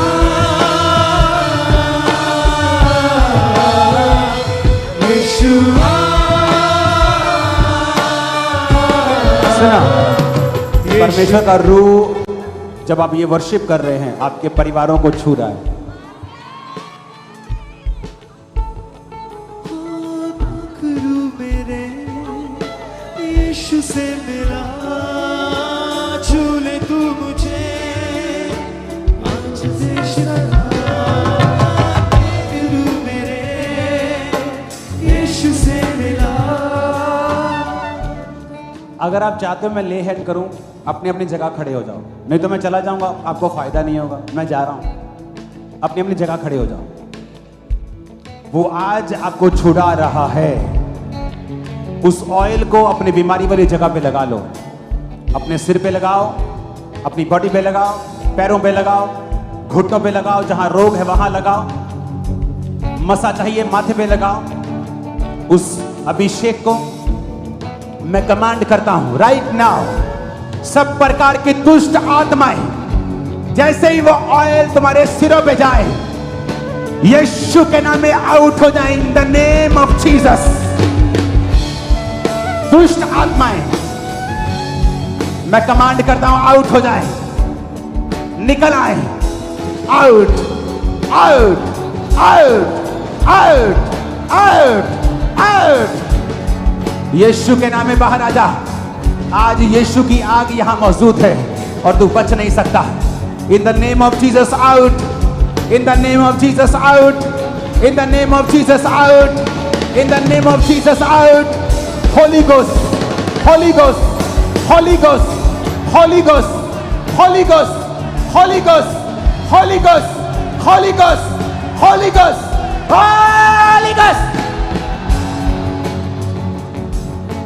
मैं कमांड करता हूं राइट नाउ, दुष्ट आत्माएं जहां मौजूद हैं, खेलने वाली, व्यभिचार की, गंदगी की, उल्टियों के साथ, खेल के साथ जाहिर और वापिस चली जाएं। जादू उठाने की गंदी आत्मा out out out out out in the mighty name of Jesus. Holi ghost, अगर तुम चाहते हो परमेश्वर तुम्हें छुड़ाए, तुम्हें शैतान को डांटना होगा अपने घरों से, बच्चों से, फैमिली से, बॉडी से, सिस्टम से, ब्लड से, हड्डियों से। बोलो मेरे ब्लड से, हड्डियों से, फैमिली से, सेवकाई से, बुलाहट से, दिमाग से, सोचों से, शरीर से, शैतान आउट आउट आउट। यीशु come out, come out। यीशु के नाम में निकला, निकल, बाहर आजा। मैं तुझे हुक्म देता हूं, बाहर आजा, बाहर यीशु के नाम में। आउट, बाहर यीशु के नाम में। Come out, out. तुझे हुक्म देता हूं, यीशु के नाम में तू छुप नहीं सकता। निकला, निकला, निकला। Holi ghost, Holi ghost. मैं नशे की आत्मा को निकलते हुए देख रहा हूं। बहुत से भाइयों के ऊपर जादू टोना किया, तुम्हारा बिजनेस ना चले, तुम कैरियर में कामयाब ना हो। वो एक भाई को मैं देख रहा हूं, तुम बहुत अच्छे थे पढ़ाई में 10वीं तक, उसके बाद तुम बिगड़ गए एकदम से। ये शैतान का अटैक था तुम्हारे दोस्तों के द्वारा। आज मैं तुझे उस बंधन से मुक्त होता हुआ देख रहा हूं। तू उस पढ़ाई में वापस तो नहीं जाएगा, लेकिन जो कुछ तू अब कर रहा है और करेगा, उसमें परमेश्वर तुम्हें सफल करेगा। क्योंकि मैं तुझे उस बंधन से मुक्त होता हुआ आज की मीटिंग में देख रहा हूं। आग मांगो, बोलो होली गोस्ट। आग मांगो, वो छुड़ाने वाली Holi ghost, Holi ghost, Holi ghost, Holi ghost. मैं कमांड करता हूं, दुष्ट आत्माएं सब तरफ से तुम्हारी बॉडी को छोड़े, ब्लड को छोड़े, हड्डियों को छोड़े। Out, out, out.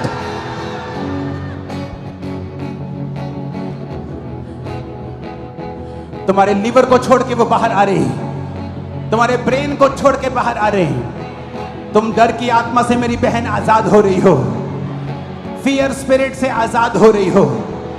तुम्हारा कद छोटा, रंग गोरा, तुम उस डर की स्पिरिट से फ्री हो रही हो, डिप्रेशन से आजाद हो रही हो। Catch fire, catch fire, catch fire, catch fire, catch fire, catch fire, catch fire, catch fire. Holi ghost, Holi ghost, Holi ghost. मैं एक बंदे को देख रहा हूं, जब शैतान को मैं डांट रहा हूं, तुम्हारी रीढ़ की हड्डी की जमी हुई नसें खुल रही हैं। तुम चल पा रहे हो, तुम हिल पा रहे हो, तुम सुन पा रहे हो, तुम देख पा रहे हो, तुम आजाद हो रहे हो। मैं घोषणा करता हूं, आज इस खुदाबंद की उपस्थिति में आप लोग आज से जिस काम में हाथ डालेंगे वो 1 नंबर का काम होना चाहिए, और आप ब्लेस्ड होंगे इन जीसस नेम। वो 1 नंबर का अगर काम है तो आप बहुत सफल होने वाले हैं। ऊपर के लेवल तक आप सफल होंगे इन जीसस नेम। प्रभु कह रहा है, कुछ लोग सफल नहीं हो रहे।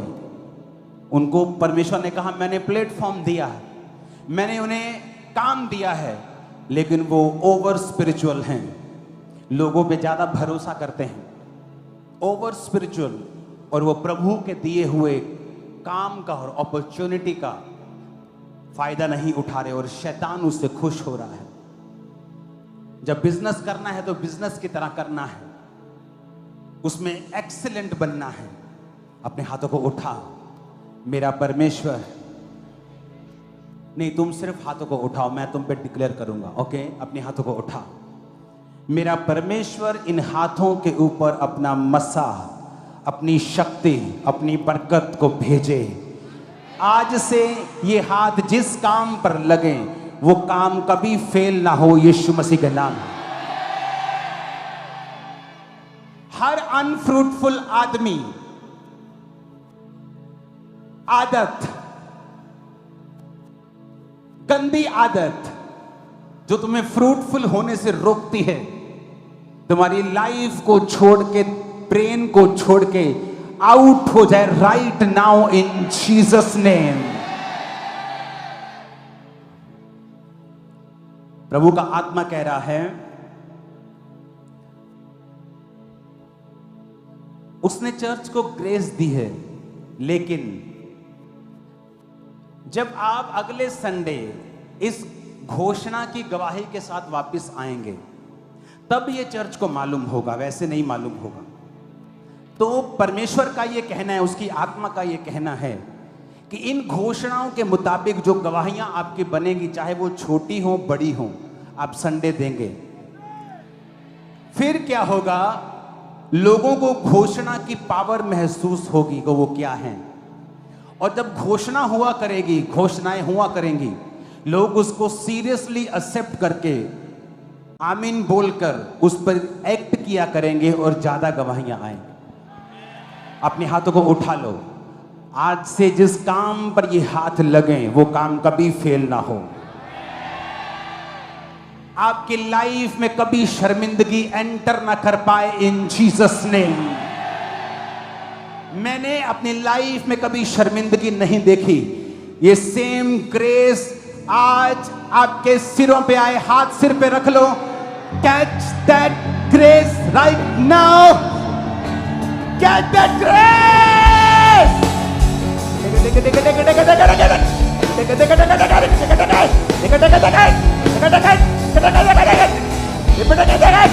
Get that grace now! Holy Ghost! Get that grace now! No embarrassment! No embarrassment! कोई शर्मिंदगी नहीं होगी। ये मैं नहीं कह रहा हूं, तुम्हारा पिता कह रहा है जो स्वर्ग में है। तुम्हारा बॉस कह रहा है नो मोर एम्बैरेसमेंट। अब कोई शर्मिंदगी नहीं। यीशु के नाम में आमीन खड़का दो जरा। कोई शर्मिंदगी नहीं यीशु के नाम में। कोई शर्मिंदगी नहीं यीशु के नाम में। मैं चुनौती देता हूं, अगर ये खुदा का सच्चा घर है, मैं चुनौती देता हूं और आपके लिए प्रोफेसी करता हूं। आज से आपकी इज्जत बढ़ेगी, घटेगी नहीं। मैंने कहा आज से आपकी इज्जत बढ़ेगी, बहुत बढ़ेगी। आमीन होनी चाहिए ब्लेसिंग तुम्हारी। आमीन साथ होने चाहिए इस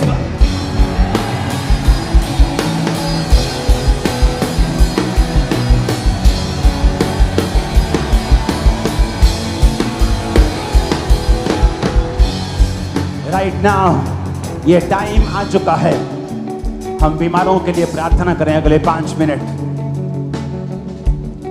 रोगी अपने सिर पे हाथ रखें, बीमारी वाली जगह पे हाथ रखें। यीशु के नाम में चंगे हो जाओ। यीशु के नाम में सारी बीमारियां तुम्हें छोड़ के चली जाएं। यीशु के नाम में सब तरह के रोग तुम्हें छोड़ के चले जाएं। अगर तुम एक पास्टर हो, हीलिंग अनॉइंटिंग तुम्हारे हाथ, सिर, तुम्हारे माथे पे, तुम्हारे होठों पे आए। जब तुम बोलो, जब तुम जाओ, सोचो healing healing healing and healing and healing and healing in the name of Jesus. Be healed from the church and branches. यीशु के नाम में चंगे हो जाओ। सिर का दर्द चला जाए, माइग्रेन चला जाए, पेन जाती रहे, हर तरह की सिकनेस जाती रहे, हर तरह का कैंसर जाता रहे, हर तरह का कैंसर जाता रहे, हर तरह का रोग जाता रहे, सिकनेस डिजीज का आत्मा जाता रहे। एक बार समझाया, बार बार समझाना पड़ रहा है। अपने हाथों को उठाओ और हिलाओ। Thank you Jesus. ऊंची आवाज से बोलो थैंक यू जीसस। बॉडी पे हाथ रखते हुए थैंक यू जीसस।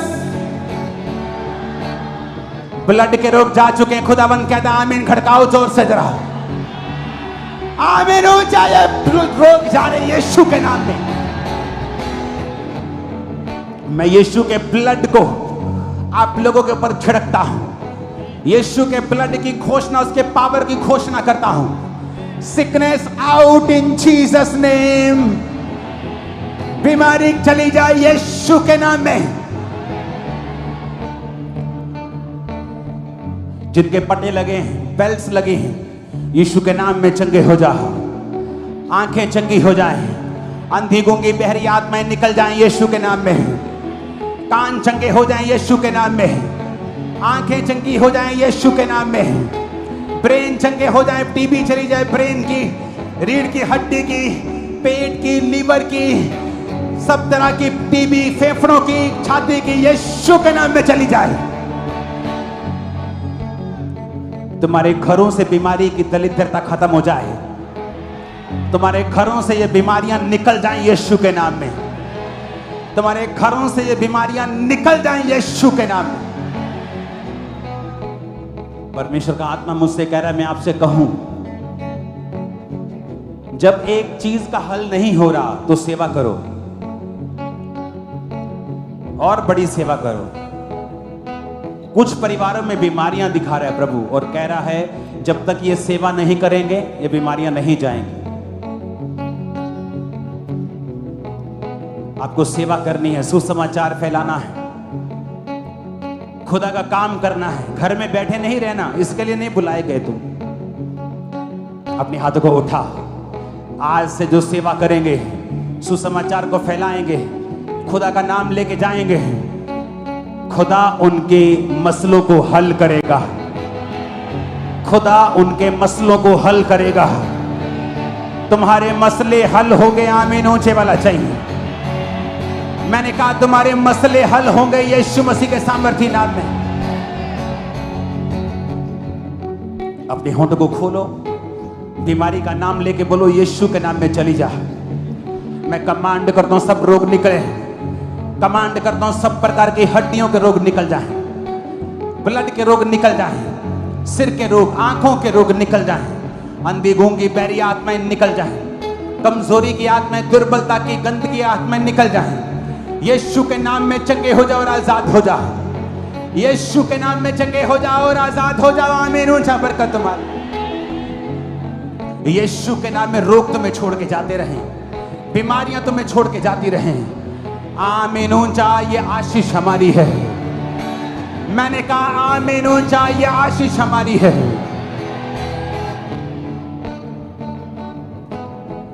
लीवर के सारे रोग निकल जाएं, लीवर के सारी रसौलियां निकल जाएं, फैटी लीवर हील हो यीशु के नाम में। आंखों के सारे मोतिया, सब गंदगी निकल जाए यीशु के नाम में। ब्लड के सारी गंदगी निकल जाए यीशु के नाम में। यूट्रस के सारे रोग निकल जाएं। गर्भ के ब्लेसिंग के साथ आप जल्दी वापिस आने पाए।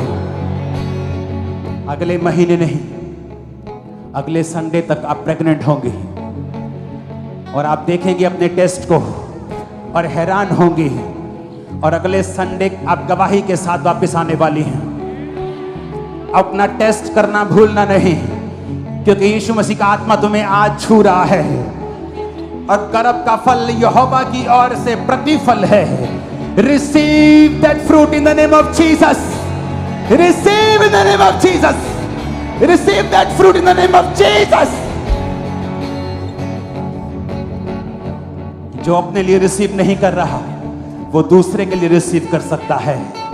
इन जीसस ने मैंने कहा रिसीव करो उस फल को। आमीन ऊंचा, ये आशीष हमारी है।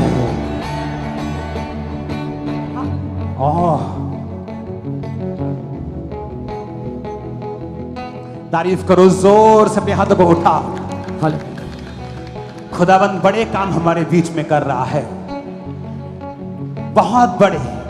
अपने हाथों को उठा के उसका थैंक्स करो। पहले, सबसे पहले खुदावंद तू हमारे बीच में बड़े काम कर रहा है।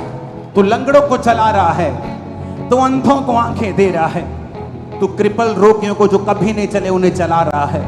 हम तेरा शुक्र करते हैं खुदावंद, तेरा शुक्र, तेरी तारीफ करते हैं खुदावंद। आमीन ऊंचा, ये आशीष हमारी है चर्च। मैंने कहा आमीन ऊंचा, ये आशीष हमारी है चर्च।